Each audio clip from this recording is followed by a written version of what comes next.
We all have a secret ritual. It usually happens in the quiet hours of the morning or late at night. You sit down at your desk, you arrange your environment with surgical precision, the lighting is adjusted, the coffee is at the perfect temperature. You open a new notebook, smoothing down the fresh, crisp paper. You open your browser and line up 10 different tabs of research, tutorials, and inspiration. You tell yourself, I am setting the stage, I am building the foundation. But hours pass, maybe even days or years, and the page remains blank. The project remains unlaunched. The video remains unrecorded. We often describe this behavior to our friends or to ourselves as preparation.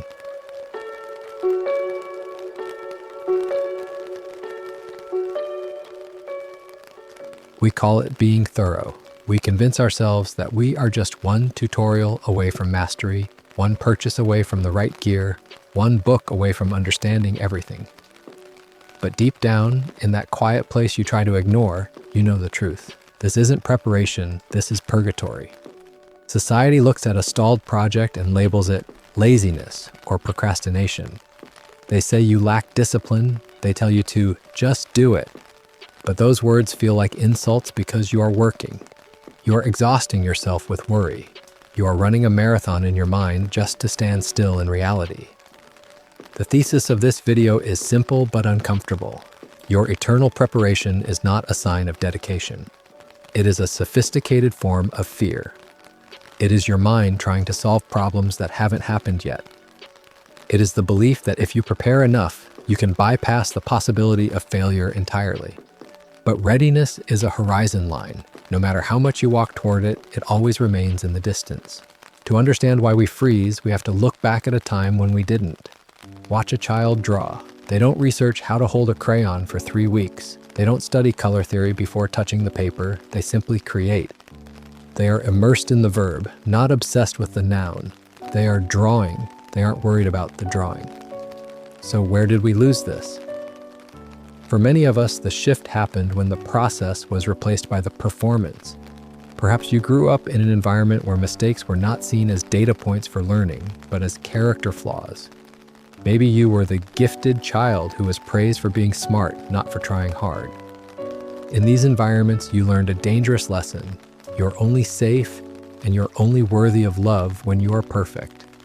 The messy, chaotic process of learning became dangerous. So you developed a mechanism of defense. You learned that if you stay in the planning phase, you are safe. In the planning phase, your potential is infinite. In the planning phase, you haven't failed yet. You became an expert at rehearsing life instead of living it. As we grow into adults, this childhood fear puts on a costume. We don't cry over crayons anymore. Instead, we become the eternal student. We wear the mask of the strategist. We consume endless content about the thing we want to do. We watch writers talk about writing. We watch entrepreneurs talk about business. We confuse the feeling of consumption with the reality of creation. It feels like work, but it is actually a tranquilizer. This manifests in 3 distinct voices in your head. First, there is the visionary. This part of you sees the finished product in 8K resolution. It is so majestic and perfect that starting the messy, ugly first draft feels like an insult to the vision. Second, the critic. The critic scans the horizon for every possible pitfall and convinces you that you need a contingency plan for all of them before you take step 1. And finally, the imposter. The imposter tells you that you need permission. It tells you to get another certification, another degree, another blessing from a gatekeeper who doesn't exist. We tell ourselves we are sharpening the axe, but we have been sharpening it for so long that there is no blade left. Why is this trap so hard to escape? Neuroscience offers a clue. When you plan a goal, when you visualize writing that book or launching that business, your brain releases dopamine. You get a chemical reward just for thinking about the success. But the moment you start doing the actual work, the dopamine cuts off and the struggle begins. Your brain prefers the safe, chemical high of the fantasy over the cortisol spike of the reality. Furthermore, there is a concept beautifully articulated by the radio personality Ira Glass. He speaks about the gap. He explains that all of us who do creative work get into it because we have good taste. But there is a gap. For the first couple of years, you make stuff, and it's just not that good. It's trying to be good, it has potential, but it's not. But your taste, the thing that got you into the game, is still killer. And your taste is why your work disappoints you. This gap is where the paralysis lives. You know what good looks like, and you know you aren't there yet. So you try to study your way across the gap. You think that if you read enough, you can skip the phase of being mediocre. But biology doesn't work that way. The only way to bridge the gap is to go through it. There is a darker side to this safety. By refusing to start until you're ready, you become the spectator of your own life. You become a witness to your own wasted potential. The project you keep protected in your mind remains pure. Yes, it is flawless because it doesn't exist. But an imperfect something is infinitely better than a perfect nothing. We treat our ideas like fragile artifacts in a museum, terrified that if we bring them out into the sunlight of the real world, they will shatter. But ideas are not artifacts. They are muscles. They need to be torn to grow. The shadow of unreadiness is regret. The pain of trying and failing is sharp, but it heals. The pain of never starting is dull, chronic, and it rots you from the inside out. It becomes a ghost that haunts your quiet moments, whispering about who you could have been if you had just been brave enough to be bad at something. We cannot ignore the water we swim in. We live in a culture that is obsessed with the result and allergic to the process. Social media shows us the finished product. We see the bestseller, the sold-out stadium, the viral video. We rarely see the 10 years of rejection, the empty rooms, and the terrible first drafts. We have been conditioned to believe that success should be efficient. We look at the masters and assume they were born ready. We forget that history's greatest minds were once foolish apprentices.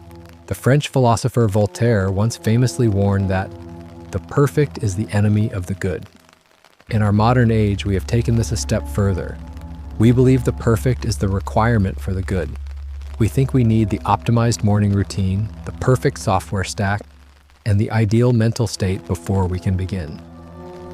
This cultural pressure disconnects us from our intuition. We stop trusting our own ability to figure things out along the way. We want a map for a territory that hasn't been discovered yet. Eventually, this need for readiness builds a wall around you. It isolates you. It is hard to connect with others when you are hiding your true self behind a facade of planning. You might find yourself avoiding conversations about your dreams because you feel like a fraud. You feel shame when people ask, "How is that project coming along?" And you have to invent a vague answer about still researching. This isolation reinforces the fear. When you are alone with your high standards, they grow into monsters. You lose the perspective that comes from community, the realization that everyone is winging it. Everyone is figuring it out as they go. By waiting to be ready, you are waiting to be superhuman, and that is a lonely place to be. You deny yourself the messy, beautiful human experience of stumbling forward. So how do we break the loop? We don't do it by finally getting ready. We do it by redefining the goal. The goal is not to be good. The goal is to be present. The goal is to be an active participant in your own rescue. We must adopt a spirit of reparenting. We need to treat that scared inner child not with the harsh discipline of a drill sergeant, but with the compassion of a kind guide. When the voice says, "You aren't ready," you don't argue with facts. You respond with kindness. "I know I'm not ready, I'm going to do it anyway." We must embrace the practice of action imperfection. Give yourself permission to write a terrible page. Give yourself permission to record a video with bad lighting. Lower the stakes. Make the hurdle so low you can walk over it. Action isn't the result of motivation. Motivation is the result of action. You don't think your way into a new way of acting. You act your way into a new way of thinking. Here is the final truth. You will never feel ready. Ready is a fantasy. It is a mirage that moves as you move. The feeling of unreadiness is not a stop sign, it is a companion. It is simply the sensation of your comfort zone stretching. The butterflies in your stomach are not telling you to stop. They are telling you that what you are about to do matters. Your voice, your art, your work, it doesn't need to be polished to be valid. It just needs to be yours. The world doesn't need more people who are perfectly prepared to do nothing. It needs people who are brave enough to start before they are ready. So close the tabs, put away the research. Forgive yourself for not being perfect. Start with your hands shaking, start with your voice cracking, just start, because the only moment you truly have is now.